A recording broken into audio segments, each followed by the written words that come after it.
Baik, kita akan membahas tentang fikih puasa. Kalau membahas fikih sholat lagi nanti sama dengan Ustadz Marajo, ya cukup aja beliau yang menerangkan fikih sholat. Saya membahas tentang fikih puasa sebagai salah satu upaya kita agar puasa kita diterima oleh Allah Subhanahu wa taala. Sebab syarat amal kita diterima oleh Allah itu secara umum ada 3.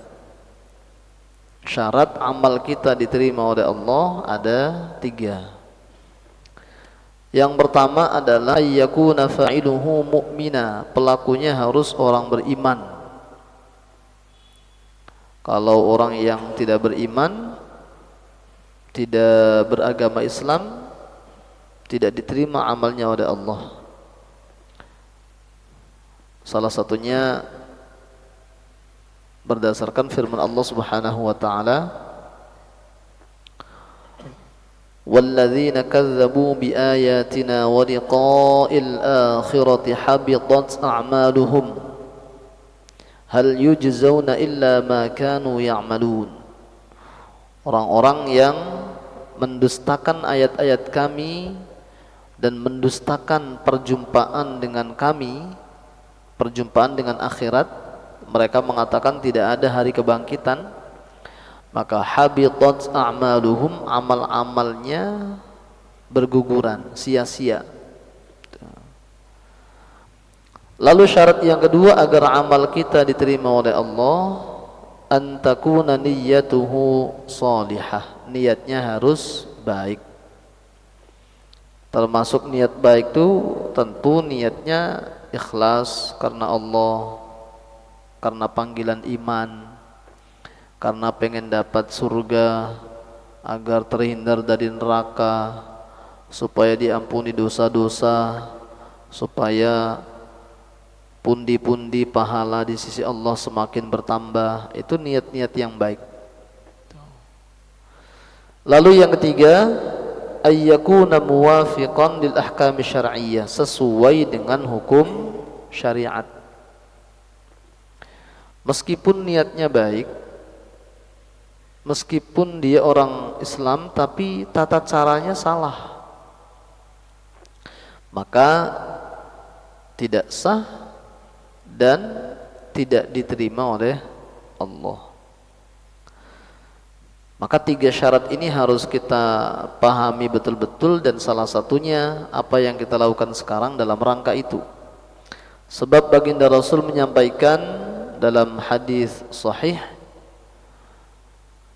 rubba sha'imin laisa lahu min siyamihi illa al-ju' wa fi riwayah wal 'atash. Banyak orang-orang yang berpuasa tapi dia tidak mendapatkan apa-apa dari puasanya kecuali lapar saja, dalam riwayat yang lain, dan juga haus. Ini kan rugi sekali. Salah satu faktornya kenapa? Karena tidak sesuai dengan ketentuan syariat. Maka itu dalam kitab Az-Zubad, Syekh Ibn Ruslan beliau mengingatkan, wa kullu man bighairi ilmin ya'malu a'maluhu mardudatun la tuqbalu. Setiap orang yang beramal tanpa dilandasi ilmu, rawan dan rentan sekali amalnya tidak diterima oleh Allah. Maka harus ada ilmunya.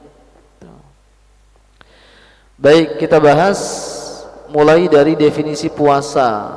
Kemarin sudah ya, waktu kajian subuh itu. Landasan hukum puasa tentu di surah Al-Baqarah ayat 183. Ya ayyuhalladzina amanu kutiba alaikumus siyamu kama kutiba alal ladzina min qablikum la'allakum tattaqun. Itu landasan utama kewajiban puasa. Ini turunnya di bulan Sya'ban tahun kedua Hijriyah. Waktu fardihi, kapan difardukan? Disebutkan dalam kitab At-Taqrirat As-Sadidah, Furidha fi sanati tsaniyati minal hijrati fi syahri Sya'ban. Puasa Ramadan itu diwajibkan di tahun kedua Hijriyah, bulan Sya'ban. Lalu kemudian apa sih fadilah puasa? Banyak sekali fadilahnya. Pengampunan dosa-dosa, kemudian mendapatkan dua kebahagiaan. Lis-shaimi farhatan, orang puasa itu minimal dapat dua kebahagiaan. Satu, farhatun 'inda iftarih, ketika dia berbuka puasa senang. Dan orang makan didahului dengan lapar dulu, itu senangnya lebih hebat daripada orang yang makan tanpa didahului dengan jerih payah dulu. Kalau orang masih dalam kondisi kenyang misalnya, tidak merasakan lapar, tidak merasakan haus, lalu dia makan, ya senang tapi biasa saja.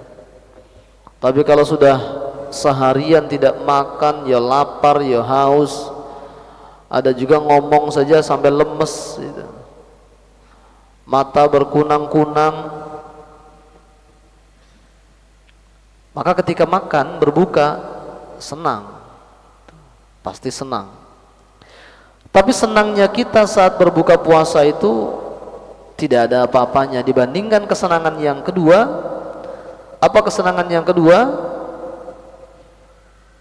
Wa farhatun 'inda liqa'i rabbih, saat kita nanti berjumpa dengan Allah Subhanahu wa ta'ala. Itu kesenangan yang tentu paling hebat. Hadisnya sahih, riwayat Imam Al-Bukhari, nomor hadis 1904 ya. Lalu kemudian ada juga riwayat Imam Ahmad, ini yang mungkin sering kali kita dengar. Shamtus shaimi tasbih, diamnya orang yang berpuasa itu bernilai seperti tasbih. Kita diam itu seperti kita membaca subhanallah. Wa naumuhu ibadatun, tidurnya adalah ibadah. Wa du'auhu mustajabun, doanya mustajab. Wa amaluhu mudha'afun, amal baiknya dilipat gandakan pahalanya oleh Allah. Ini riwayat Imam Ahmad di jilid 2 nomor 402. Tapi hadis ini termasuk hadis yang mukhtalaf fi. Ada dalam diskursus ilmu hadis itu namanya hadis-hadis yang mukhtalaf fi, hadis yang masih diperselisihkan keabsahannya. Sebagian mengatakan hadis ini lemah, tapi sebagian lain mengatakan meskipun lemah tetapi dia karena berkaitan dengan fadhailul a'mal masih bisa dipakai. Hanya saja ini tidak boleh dijadikan alasan untuk selama Ramadan tidur aja. Ditanya, "Hei bangun, jangan ganggu saya lagi ibadah." Karena tidurnya orang puasa bernilai ibadah. Oke, tidur orang berpuasa bisa bernilai ibadah kalau satu, secukupnya dan diniati untuk supaya dia kuat melakukan amal-amal ibadah. Dia tidur misalnya di siang hari, tujuannya apa? Supaya malam pas tarawih kuat sampai tuntas. Nanti malam tarawihnya harus sampai tuntas semuanya 23 rakaat. Tidak ada alasan saya biasanya 8, nggak ada alasan begitu ya. Kenapa demikian? Ada hadisnya, riwayat Imam At-Tirmidzi nomor hadis 806, diceritakan dari sahabat Abu Dzar Al-Ghifari radhiyallahu an, Nabi ketika salat tarawih bersama sahabat selesai isya sampai nisfil lail, sampai pertengahan malam, kurang lebih jam 12 malam. Lalu ada beberapa sahabat menghampiri Nabi menyampaikan, "Ya Rasulullah, lau naffaltana fi baqiyati lailatina." Wahai Rasul, tolong imami kami sholat sunnah lagi, kami masih pengen sholat sunnah bersama engkau, waktunya masih panjang karena masih jam 12 malam, sudah kurang lebih 4 jam sholat, masih pengen nambah. Tapi kata Nabi, tidak usah, cukup aja. Lalu Rasul menyampaikan satu aturan yang luar biasa sekali. Man qama ma'al imami, barang siapa yang melaksanakan qiyam Ramadan, tarawih witir berjamaah bersama imam, hatta yansorifa, sampai imam selesai. Ini kata baginda Rasul, qaid utamanya hatta yansorifa, sampai imam selesai. Kutiba lahu qiyamul lailah, maka sepanjang malam itu sampai subuh tiba, dia dicatat orang yang melaksanakan sholat sepanjang malam sampai subuh tiba. Apa tadi syaratnya? Sampai selesai. Tapi saya udah dari kecil 8 tuh, rasanya gimana kalau 20 itu? Nggak pakai rasa-rasa, pokoknya ikuti aja. Dan ini bukan kaitannya Muhammadiyah NU, nggak ada kaitan dengan itu.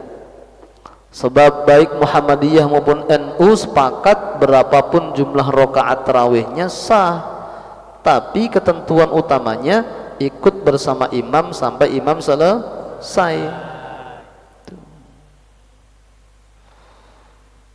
Kalau mau 8 sebenarnya dari awal saja 8, tapi satu rakaatnya 100 ayat. Wah, mantap ya kan? Nanti imamnya Mas Oriza terus ini. 100 ayat. Tapi justru kenapa berubah menjadi 20? Itu di zaman sahabat Umar. Di zaman Nabi sebenarnya tidak ada dalil yang sahih dan sharih menerangkan berapa rakaat sholat tarawihnya Nabi bersama sahabat.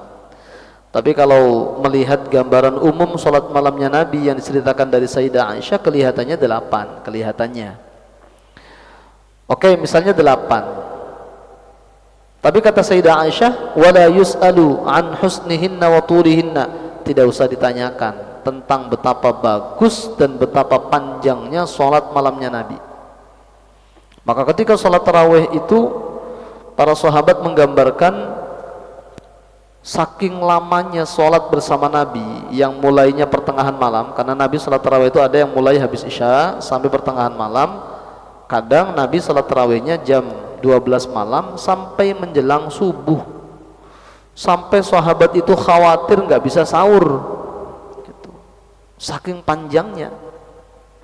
Maka di zaman sahabat Umar ketika dihidupkan kembali salat tarawih masih dengan pola yang sama, satu rakaat satu kali berdiri kurang lebih 100 ayat, maka beberapa sahabat dan tabi'in yang sepuh-sepuh tidak sanggup.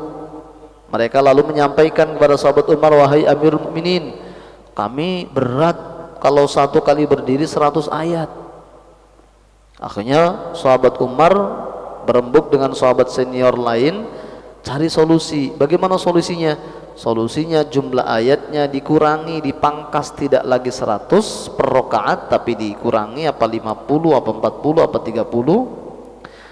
Hanya saja supaya pahalanya tidak berkurang, maka jumlah rakaatnya ditambah menjadi 20 rakaat. Dan itu ijma', sepakat di zaman sahabat Umar. Nggak ada satupun yang protes, nggak ada yang mengatakan wah sahabat Umar bid'ah ini. Siapa kita mengatakan sahabat Umar dan sahabat lain ahli bid'ah? Berarti kalau pemahaman bid'ah kita begitu, mengatakan sahabat Umar yang merubah dari 8 menjadi 20 kok bid'ah, berarti yang salah itu pemahaman kita. Karena itu ijma' di zaman sahabat Umar. Ya sahabat Utsman ikut, ya sahabat Ali ikut, sahabat Ibnu Abbas ikut, sahabat yang ada semua ikut 20, gak ada yang protes. Tapi tadi yaitu jumlah ayat yang dibaca dikurangi. Jadi 20 itu solusi. Nah kok mau balik ke 8 lagi? Berarti kembali ke awal setelannya. Ya boleh, tapi ayatnya yang panjang gitu. Ya. Tuh. Selisihnya 20 sama 8 itu sedikit aja kok. hanya berapa menit aja. Tapi bedanya kalau yang 8 merotoli di tengah jalan, sayang tidak dapat keutamaan tadi. Dicatat sholat sampai subuh tiba. Kalau yang 8 ya hanya dapat 8 itu aja. Lalu ada lagi yang beralasan saya pengen witirnya sendirian. Ini bedanya Ramadan dengan luar Ramadan. Kalau di luar Ramadan witir itu yang terbaik masing-masing, bacaannya sir. Tapi kalau Ramadan witir itu yang terbaik berjamaah dengan bacaan jahar. Tuh, jadi beda-beda. Saya kalau habis sholat witir di masjid berjamaah nanti nggak boleh sholat sunnah lain. Boleh. Misalnya kita habis witir kan, malam kita tahajud lagi atau sholat sunnah taubah, sholat sunnah tasbih, hajat dan sebagainya, boleh. Ada dalilnya, ada hadis dari Sayyidah Aisyah riwayat Imam Muslim menceritakan Nabi selesai sholat witir kadang sholat sunnah lagi, kadang 2 rakaat, kadang lebih. Itu. Sehingga kesimpulannya itu tadi, kalau pengen dapat fadilah yang maksimal dari sholat tarawih, maka sholat tarawih lah dan witirlah berjamaah bersama imam sampai imam selesai. Itu. Nggak pakai kebiasaan-kebiasaan. Baik, fadilahnya sangat banyak sekali ya. Jadi tidur bisa bernilai ibadah dengan catatan waktunya tepat, jangan di pagi hari, jangan di sore hari. Anak-anak asrama kalau mau tidur jangan habis sholat subuh langsung tidur. Itu menghalangi rizki, menghalangi keberkahan, menghalangi ilmu. Maka tidur pagi hari disebut sebagai hailulah. Apa? Hailulah, pakai ha, penghalang. Kalau sore hari setelah asar namanya ailulah, pakai ain. Ailulah, apa artinya? Sumber penyakit. Yang paling pas qailulah, di siang hari. Tapi kalau misalnya pagi mau tidur, yang penting jangan sampai habis subuh langsung tidur. Misalnya setelah sholat duha jam 8, jam 9, oke. Tuh, tapi jangan juga sepanjang hari tidur aja. Itu. Ya, terutama untuk teman-teman yang menjadi punggawa masjid. Ya, ini penting ini. Tidurnya diatur. Tuh. Orang yang menjadi punggawa masjid itu sebagai teladan. Maka tidurnya jangan di setelah subuh, jangan setelah asar. Manfaatkan waktu qailulah itu tadi misalnya. Kecuali ketika betul-betul malamnya begadang karena hal yang sangat urgent. Misalnya jagai orang sakit kah, sehingga malam nggak tidur sama sekali. Lalu nggak tahan, pagi memang harus segera tidur. Ya itu kan kondisi-kondisi tertentu ya. Tapi kalau rutin istiqomah, setiap subuh, habis subuh tidur, habis asar tidur, tidak bagus. Nah itu dilatih. Baik, atau yang kedua, tidur bisa bernilai ibadah ketika diniati menghindari maksiat. Daripada saya tidak tidur, main game terus misalnya, atau melakukan maksiat yang lain, tidur aja. Tidur yang begitu bisa juga bernilai ibadah. Tapi kalau tidur alasannya karena bermalas-malasan, bukan karena sesuatu yang urgent, bukan karena menghindari maksiat, bukan sebagai persiapan berbuat taat, maka tidur hanya menjadi al-laghwu wal-lahwu, hanya menjadi perbuatan sia-sia saja. Jadi satu kata tidur bisa berbeda-beda dampaknya melihat situasi kondisi dan niat tujuannya. Baik, sekarang hukum puasa. Tentu kalau puasa Ramadan hukumnya wajib. Yang meninggalkan puasa Ramadan dengan sengaja tanpa ada udzur syar'i, maka dia dihukumi orang fasik. Fasik itu pelaku dosa besar. Bahkan lebih besar dosanya daripada berzina, daripada makan riba. Itu meninggalkan puasa. Karena puasa termasuk rukun Islam, tiang pondasi Islam. Kalau banyak yang meninggalkan puasa, tiangnya Islam rapuh. Kalau sudah rapuh bisa roboh. Maka kita itu sebenarnya prihatin sekali ya. Banyak orang di jalan-jalan tuh ngerokok itu kayaknya nggak ada takut-takutnya, nggak ada sungkan-sungkannya itu. Sampai saya pernah berantem gara-gara menegur orang yang tidak puasa. Mau berangkat kerja kayaknya di tambang, pakai baju tambang, tapi di sana di L3 di Spari itu di apa? Tenggarong Seberang.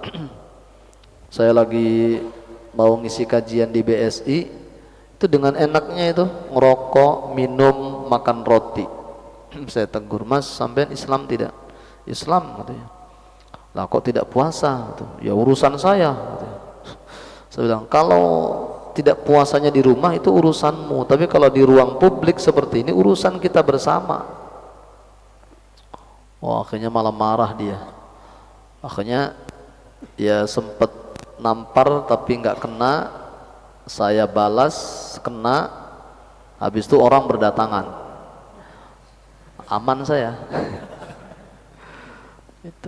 Itu dulu ketika saya masih semangatnya begitu, sering neguri orang. Kalau sekarang sudah agak lemah ini.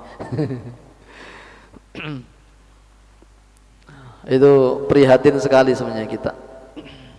Itu orang-orang yang belum mendapatkan hidayah. Mudah-mudahan orang-orang seperti itu diberikan hidayah oleh Allah Subhanahu wa ta'ala. Baik, yang berikutnya langsung kepada hal-hal yang paling pokok. Syarat wajib puasa. Siapa sih orang yang terkena kewajiban puasa itu? Ada syarat wajib, ada syarat sah. Orang yang terkena kewajiban puasa, satu, muslim, wajib puasa. Yang kedua, mukallaf. Mukallaf itu orang yang sudah baligh dan berakal sehat. Jadi mukallaf itu standarnya dua, baligh, berakal sehat. Itu namanya mukallaf. Kemudian yang ketiga, al-itaqah, mampu baik secara fisik maupun secara syariat. Dia punya kekuatan. Yang dianggap tidak mampu secara fisik, dua, orang yang sudah tua renta, asyaikhul haram, tua renta, umur misalnya 70, 80 itu. Dan orang yang sakit dengan penyakit yang tidak bisa disembuhkan berdasarkan kajian medis. Menurut dokter ahli, wah bapak ini sakitnya sudah komplikasi akut banget. Nah, yang begini namanya dianggap tidak mampu secara syariat, maka boleh dia tidak puasa. Lalu ada juga orang yang dianggap tidak mampu secara syariat. Siapa? Perempuan yang haid dan nifas. Saya ini fisiknya kuat Ustaz, saya boleh nggak puasa ini dalam keadaan haid? Nggak boleh, karena secara syariat dianggap tidak mampu, dan itu rukhsah bagi perempuan. Maka kalau perempuan misalnya tidak puasa dengan alasan berhalangan, ya kita husnudzon. Tapi kalau laki-laki tidak puasa dengan alasan lagi berhalangan, halangan apa ya? Laki-laki nggak ada halangannya. Kemudian yang keempat, sehat, tidak sakit dengan standar sakit yang bisa menyebabkan dia mati atau membuat proses penyembuhannya makin lama atau membuat sakitnya semakin parah. Nah, itu standarnya tiga itu, sakit yang membolehkan tidak berpuasa, sakit yang khawatir dia akan meninggal, atau dia lagi sakit yang kalau ditambah puasa akan makin lama proses penyembuhannya atau makin parah sakitnya, maka boleh dia tidak puasa. Kalau sakit panu bagaimana? Enggak ada kaitannya sakit panu itu. Kenapa tidak puasa? Lagi sakit tuh. Sakit apa? Sakit panu ini di sini. Ya enggak ngaruh. Tidak boleh dia tidak puasa kalau begitu. Kalau orang yang bekerja dengan pekerjaan berat, misalnya kuli panggul di pelabuhan, itu kan berat tuh, karena yang dipanggul itu kan kadang berat-berat. Atau petani yang memang harus panen di bulan Ramadan, kalau tidak bisa disiasati di malam hari, kalau bisa disiasati panennya malam hari. Alhamdulillah di kampung saya itu pernah ketika saya pulang kampung Ramadan itu lagi panen, jadi masyarakat banyak yang panennya itu malam hari, jadi jalanan tuh rame ngangkuti gabah itu kan. Tapi kalau misalnya tidak bisa disiasati di malam hari, karena misalnya malam hari apakah karena gelap gulita ataukah karena kalau malam hari khawatir membahayakan, memang harus siang hari, maka tetap malam dia wajib niat, dia wajib sahur, pagi-pagi dia dalam kondisi puasa, lalu dia memanen. Ketika proses memanen itu dilihat kira-kira sanggup enggak. Kalau misalnya tidak sanggup boleh berbuka, tapi kalau sanggup lanjut puasa tidak boleh dia berbuka. Tapi prinsipnya malam dia tetap harus niat dulu, harus sahur dulu, pagi harus dalam kondisi puasa. Nggak boleh dari awal sudah diniati nggak puasa. Pak, kenapa tidak sahur? Besok nggak puasa kok. Kenapa? Mau panenan soalnya gitu. Nggak boleh, harus dalam kondisi puasa. Adapun kok kemudian di tengah-tengah proses panen itu nggak sanggup lanjut puasa, ya silahkan dibatalkan gitu. Itu sekali lagi kalau tidak bisa panennya disiasati di malam hari atau tidak bisa ditunda habis lebaran, karena namanya padi kan khawatir kalau ditunda sampai habis lebaran, habis Ramadan, ya khawatir padinya rusak atau dimakan oleh tikus-tikus dan sebagainya. Sementara di kampung tuh banyak yang memang profesi utamanya petani, sumber kehidupannya dari bertani. Kalau padinya rusak dimakan tikus, mereka rugi besar, bahkan bisa nggak makan gitu. Yang terakhir, syaratnya orang yang wajib berpuasa itu al-iqamah, dia bermukim, tidak dalam posisi sedang musafir perjalanan. Orang yang melakukan perjalanan itu tidak mutlak bisa membatalkan puasa. Ada salah satu syaratnya, satu, perjalanannya harus perjalanan jauh, perjalanan yang memungkinkan dia untuk sholat qashar. Berarti minimal berapa kilometer? 80 kilometer. Kalau dari sini ke kota sudah boleh belum qashar? Ya nggak boleh. Terus yang kedua, perjalanannya harus dilakukan sebelum subuh. Perjalanannya dimulai sebelum subuh. Kalau perjalanannya dimulai setelah subuh, tidak boleh dia tidak berpuasa dengan alasan musafir, nggak boleh. Maka nanti teman-teman ketika pulang kampung, tapi perpulangannya jam berapa itu ya? Perpulangannya kayaknya siang kayaknya. Ya kan siang sampai sore kan sebentar aja, paling 5 jam 6 jam ya kan, insyaallah sanggup. Tapi jangan ngebut-ngebut tuh, orang puasa itu harus lebih hati-hati. Baik, itu syarat wajib puasa. Sekarang ada namanya syarat sah puasa. Apa saja syarat sah puasa? Pertama, muslim, orang tidak Islam tidak sah puasanya. Yang kedua, berakal sehat, tidak harus sudah baligh, yang penting dia sudah mumayyiz, sah puasanya. Yang ketiga, suci dari haid dan nifas, Yang keempat, mengetahui bahwa waktu yang dia puasai adalah waktu yang memang boleh dipuasai. Seperti Ramadan kan boleh dipuasai, atau hari Senin Kamis boleh, atau hari Selasa Rabu boleh. Kalau mempuasai hari ulang tahun boleh nggak? Hari kelahiran boleh nggak?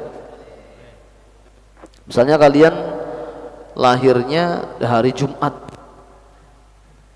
lalu setiap Jumat puasa dalam rangka mempuasai hari lahir, boleh nggak? Kalau Jumat Sabtu ada larangannya ketika tidak digabung dengan sebelumnya atau setelahnya. Jadi kalau digabung dengan sebelum atau setelahnya tidak apa-apa. Selasa Rabu silahkan, boleh. Apalagi Senin.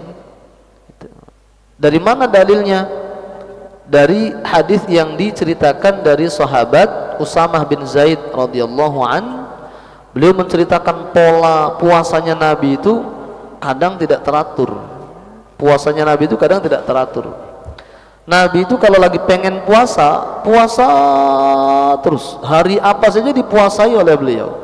Mau Senin, mau Rabu, mau Jumat, mau Sabtu, mau Ahad, dipuasai semua. Sehingga seolah-olah Nabi nggak pernah tidak puasa, puasa terus. Tapi kalau Nabi tidak sedang pengen puasa, maka beliau tidak puasa, seolah-olah nggak pernah puasa. Maka puasa itu fleksibel sebenarnya, tidak harus hari Senin, tidak harus hari Kamis, enggak. Mau hari Selasa, hari Rabu, itu termasuk hari yang dibolehkan puasa. Boleh, silahkan. Saya mau puasa apa ya? Puasa sunnah gitu aja. Tapi ini hari Selasa, ya tidak apa-apa. Puasa sunnah pokoknya. Karena Nabi yang puasa terus itu tadi, setiap hari tadi, juga tidak ada momen-momen khusus. Nah itu, jadi asal harinya boleh untuk dipuasa. Itu 4 syarat agar puasa kita sah. Islam, pelakunya harus sudah tamyiz, mumayyiz, kemudian suci dari haid dan nifas, serta waktu yang dipuasai, hari yang dipuasai adalah hari yang memang dibolehkan untuk dipuasai. Kalau puasa di hari raya boleh nggak? Tapi saya masih semangat puasa, kayaknya 30 hari Ramadan itu masih kurang bagi saya. Nggak boleh. Kenapa? Karena hari raya itu adalah diyafatullah, suguhannya Allah. Allah sengaja memberikan suguhan kepada kita di hari raya, maka ambil suguhan Allah itu dengan cara tidak boleh puasa. Hari tasyrik boleh nggak puasa? Hari tasyrik itu tanggal berapa? 11, 12, 13 Zulhijjah. Boleh nggak kita puasa? Haram, nggak boleh ya. Kalau tanggal 14, 15-nya boleh.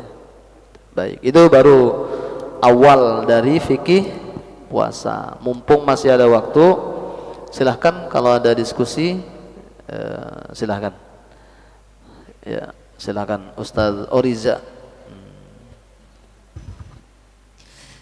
Bismillah, izin bertanya Ustadz mengenai bacaan Bilal sebelum tarawih nih Ustadz. Saya sering mendengar orang itu membaca Al-Khalifatul Ula dan Al-Khalifatul Awal. Bagaimana nih penjelasannya Ustadz? Oke, baik. Yang tepat adalah Al-Khalifatul Awal, Al-Khalifatul Tsani, Al-Khalifatul Tsalits, Al-Khalifatul Rabi'. Kenapa? Kan di situ ada taknya, al-khalifatu kan? Itu taknya bukan tak taknis, bukan tak yang menunjukkan arti perempuan. Itu taknya sebagai tanda lil wahdah, menunjukkan seorang khalifah, atau menunjukkan taukid, betul-betul menjadi penggantinya Nabi. Jadi tidak setiap tak itu pasti bermakna perempuan. Dan nyatanya dari 4 khalifah itu semuanya laki-laki. Maka di dalam kamus-kamus jelas tuh Al-Khalifatul Awal, atau di kitab-kitab tentang sejarah Khulafaur Rasyidun, tentang khilafah itu disebutkan al-khalifatul awal, al-khalifatul tsani, pakai mudzakkar sebab khalifah bukan muannats, dia adalah mudzakkar. Sama seperti hadis talabul ilmi fariidatun ala kulli muslim. Meskipun masih khilafiyah apakah hadisnya ini derajatnya hasan atau dhaif. Tapi kenapa kok menggunakan fariidatun? Padahal tolabu itu kan mubtada. Mubtadanya kan muzakkar, laki-laki, nggak ada tanda muannasnya. Kok khobarnya fariidatun pakai tak? Harusnya kan faridun. Oh, ternyata taknya itu bukan tak tanda taknis, bukan tanda perempuan. Itu taknya namanya tak lit taukid, untuk penegasan. Maka kalau memaknai secara vulgar, mencari ilmu hukumnya sangat-sangat fardu, karena faridun saja itu sudah sighah mubalaghah, ada mengandung arti sangat, ditambah lagi tak yang ditaukid, maka artinya sangat-sangat fardu. Itu. Jadi kesimpulannya yang tepat al-khalifatul awal, al-khalifatul tsani, al-khalifatul tsalits, al-khalifatur rabi'. Kalau ada yang membaca al-khalifatul ula, al-khalifatul tsaniyah, sah tidak Bilalnya? Ya sah saja. Kalau sahnya sah saja. Tarawihnya ya tetap sah, tapi tidak tepat secara ilmu gramatika Arab. Karena al-khalifah itu muzakkar, maka naatnya, sifatnya al-awwal dan seterusnya juga harus muzakkar. Itu. Kecuali kalau al-mar'atul ula, perempuan yang pertama, al-mar'atus tsaniyah, nah, karena perempuan. Kalau al-khalifah laki-laki, dan secara real isinya juga laki-laki semua. Sahabat Abu Bakar laki-laki atau perempuan? Laki-laki. Tapi insya Allah sahabat Abu Bakar tidak marah kalau disebut al-khalifatul ula. Baik, yang lain silakan. Oke. Kiai Hardit. Mana Kiai Daris ini? Bismillah. Izin Ustadz mau bertanya. Pada saat kita puasa Ustadz, terus mau sholat, mau wudhu kan Ustadz, itu kan kalau kumur-kumur itu kan sunnah kan Ustadz. Nah terus ketika sudah berwudhu, nah ini air liur ini bercampur dengan air tuh misal Ustadz, kemudian tidak sengaja tertelan tuh bagaimana statusnya tuh Ustadz? Oke. Tertelannya setelah wudhu atau saat wudhu? Ya baik. Pertama kita bahas air tertelan ketika wudhu. Dalam wudhu, baik di Ramadan atau di luar Ramadan, saat puasa atau tidak puasa, tetap disunnahkan madmadah dan istinsyaq. Madmadah itu berkumur, istinsyaq itu memasukkan air ke dalam hidung. Tetap disunnahkan. Tetapi bedanya kalau di luar Ramadan dalam kondisi tidak puasa disunnahkan mubalaghah. Mubalaghah itu dibanget-bangetkan, maksudnya berkumurnya itu yang maksimal, diputar-putar di mulut, wok gitu kan. Hidungnya juga begitu, serot yang dalam baru keluarkan, itu di luar puasa. Tapi kalau di bulan puasa, meskipun madmadah dan istinsyak masih sunnah, tapi tidak boleh mubalaghah, tidak boleh berlebihan. Maka cukup masukkan air ke dalam mulut, misalnya aduk sekali, putar sekali, buang, atau cukup masukkan saja, buang. Masukannya kan hanya di area mulut, nggak boleh sampai ke tenggorokan.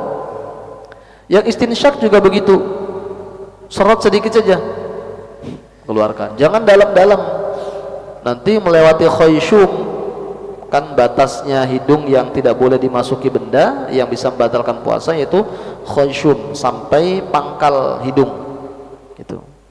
Jadi tetap sunnah tapi tidak boleh mubalaghah. Maka bagaimana kalau ketika wudhu ada air yang tertelan, tidak membatalkan puasa dengan dua syarat. Satu, tidak ada kesengajaan. Yang kedua, caranya tidak berlebihan, normal saja, tapi ternyata ada yang masuk.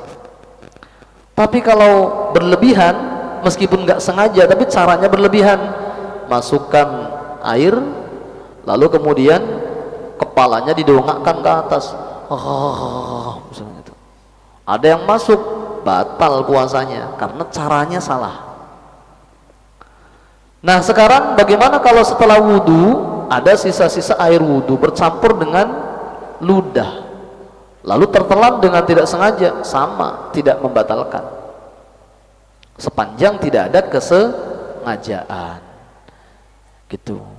Nah yang sengaja ini yang lebih bahaya. Ketika dia ke tempat wudhu lalu dia tengok kanan kiri, aman nih, nggak ada orang.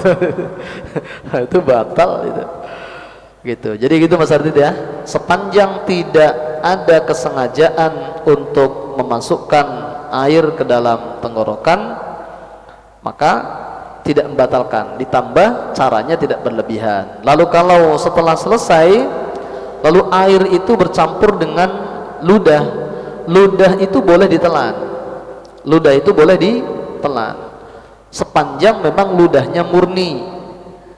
Kalau ludahnya bercampur dengan yang lain-lain nggak boleh ditelan. Makanya tadi ketika ludahnya campur dengan air, kalau sengaja menelan nggak boleh, tapi kalau tertelan tanpa sengaja tidak apa-apa. Itu. Bagaimana kalau ada lendir di sini di tenggorokan? Lendir, bukan ludah ya, lendir. Maka boleh ditelan, nggak apa-apa lendir itu. Tapi kalau lendir itu ada di mulut, pendapat yang lebih kuat untuk lendir yang dengan mudah bisa kita buang, maka harus dibuang lendir. Itu. Ada sisa makanan di gigi, lalu kemudian ludah mengenai sisa makanan, akhirnya ludahnya masuk ke tenggorokan. Batal tidak? Juga tidak batal, karena memang sulit untuk menjaga agar ludah tidak masuk ke tenggorokan. Yang batal tuh kalau sisa makanannya itu sengaja kita keluarkan lalu kita telan, nah itu yang batal. Jadi kalau dari gigi dikeluarkan dibuang, gitu, jangan ditelan. Oh sayang ini daging ini, batal kalau begitu. Baik, masih ada? Silahkan. Yang perempuan kalau ada, nah itu supaya tidak dianggap diskriminasi gender. Ada yang belakang juga ini, tidak apa-apa sekalian nanti.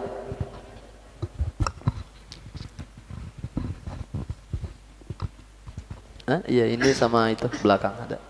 Afwan Ustadz, izin bertanya. Oke, silakan. Tadi kan ada disebutkan tentang hukum tidur yang sebelum lima waktu itu Ustadz.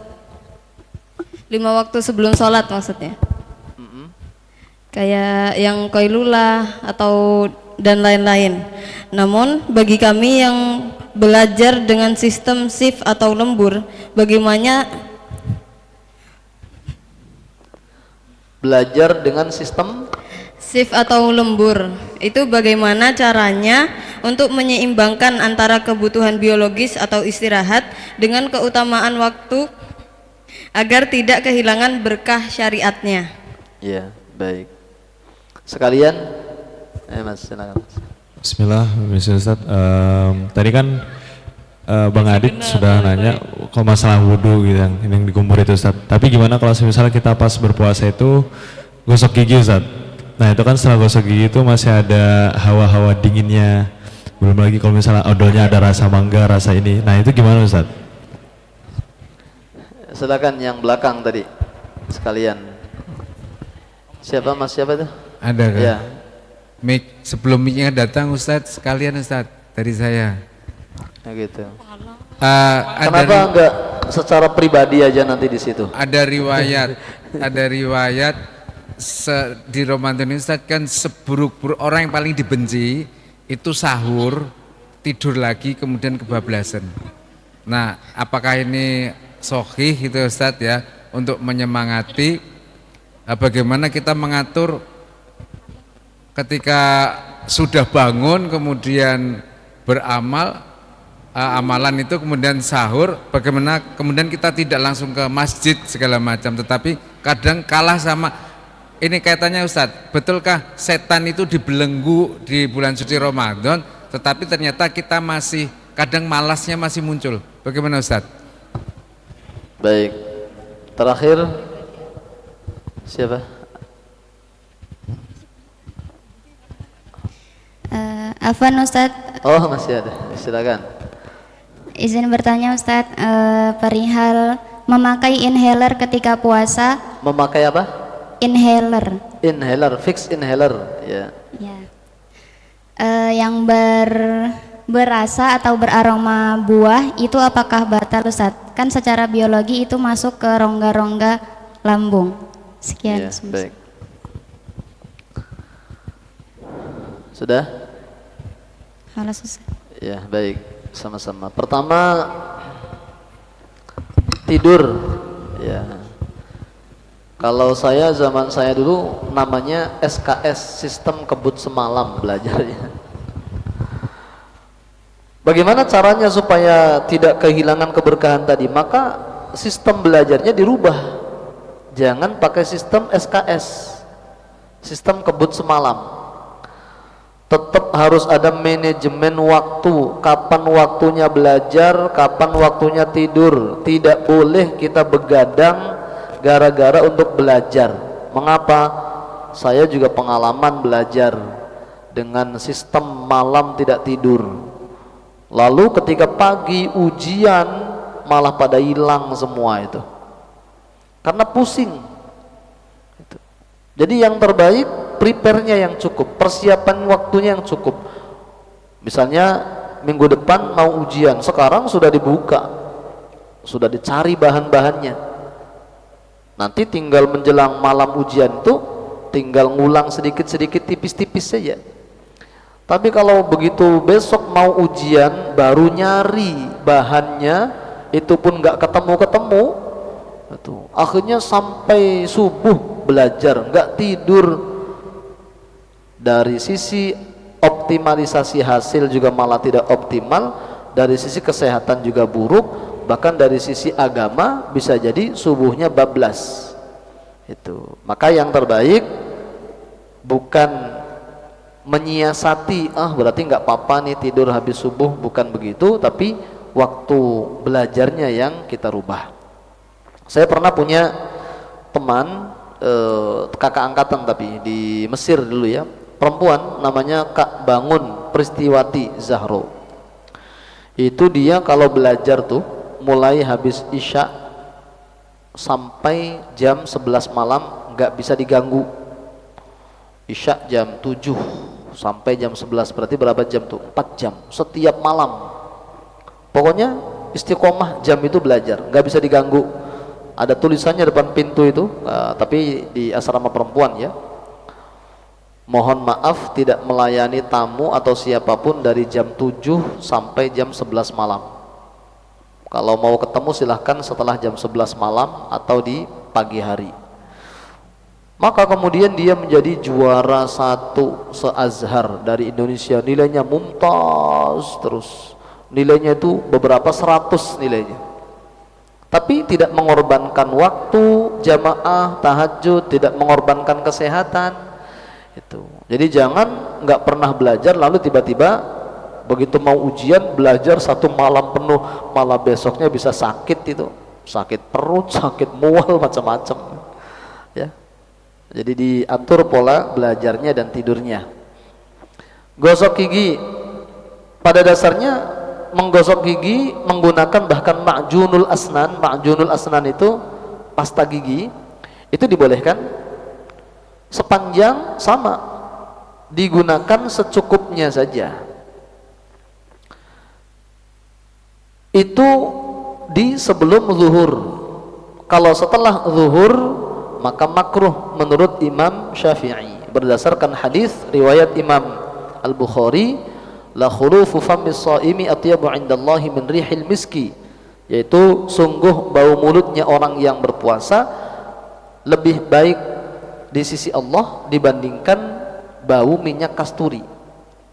Maka ada kaidah menyatakan izalatu atharil ibadah makruhah, menghilangkan athar, menghilangkan bekas dari satu ibadah itu makruh. Sementara bau mulut ketika memang betul-betul muncul dari puasa itu kan athar puasa, dihilangkan makruh. Itu menurut Imam Syafi'i. Itu pun juga bau mulut yang makruh dihilangkan tuh kalau memang betul-betul munculnya karena puasa. Tapi kalau karena tidur di pagi hari atau karena sahurnya jengkol, petai dan teman-temannya, lalu siang muncul bau mulut, tetap harus dihilangkan kalau itu. Dan itu juga wanginya menurut Allah. Kalau menurut kita ya tetap bau naga. Oh jangan-jangan, bau, kamu menghina Allah. Ini menurut Allah lebih, itu kan hitungannya Allah secara pahala. Ya, jangan salah tangkap itu. Ya, jadi gosok gigi tetap dibolehkan, asal secukupnya, seperlunya dan hati-hati. Tidak boleh cara tadi itu sampai tidak boleh. Itu. Jadi caranya agak nunduk. Itu. Di mana referensinya? Dalam kitab Sahih Fiqh Sunnah ada subbab khusus tentang menggunakan ma'junul asnan, menggunakan pasta gigi saat berpuasa.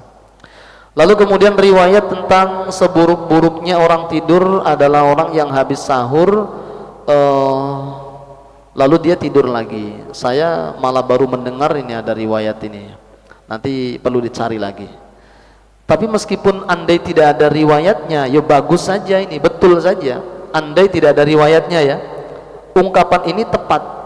Orang kalau habis sahur tidur lagi yang yakin dia akan bablas subuhnya atau berpotensi besar subuhnya kelewatan, ya tentu buruk gitu.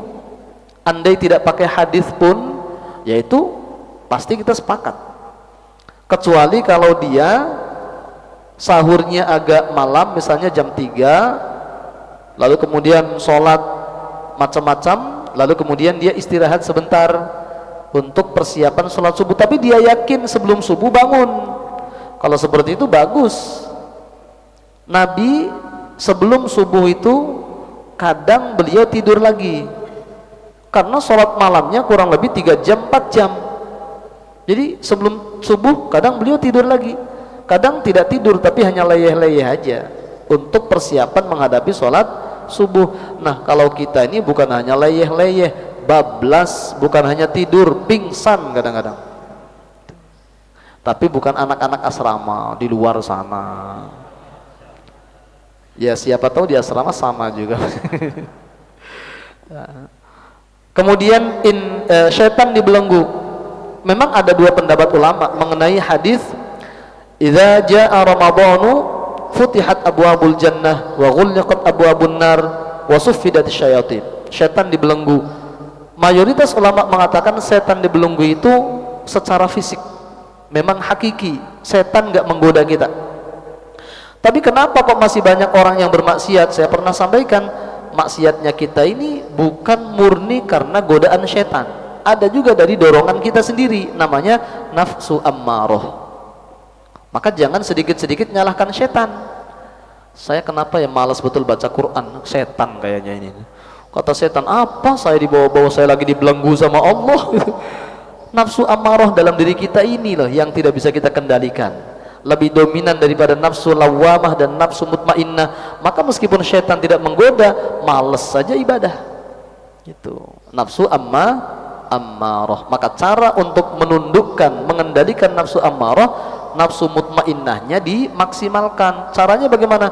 Banyak ingat Allah, banyak baca Al-Quran, banyak banyak berdoa la haula wala quwwata illa billah. Itu secara energi positif sekali, dan itu sudah ada kajiannya, pengaruh la haula wala quwwata illa billah terhadap semangat kita untuk berkarya. Wah itu hebat sekali itu.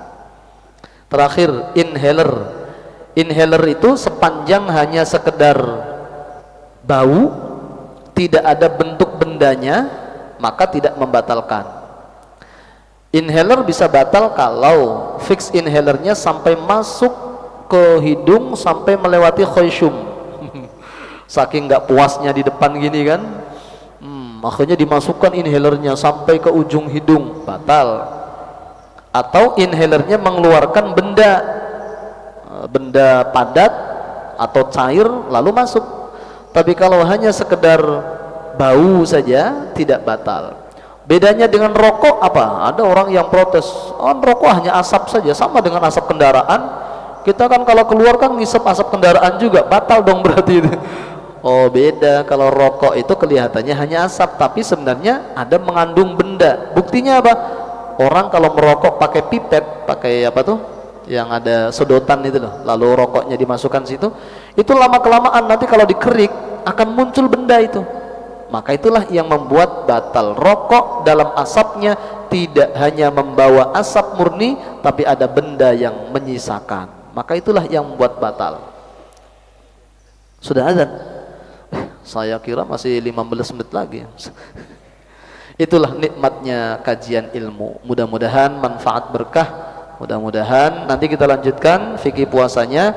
Mudah-mudahan semua ibadah kita, puasa kita diterima oleh Allah Subhanahu wa taala. Amin ya Allah ya rabbal alamin. Bismillahirrahmanirrahim. Alhamdulillahirabbil alamin. Allahumma shalli ala sayidina Muhammadin wa ala alihi wa sahbihi ajma'in. Rabbana zalamna anfusana wa illam taghfir lana wa tarhamna lanakunanna minal khasirin.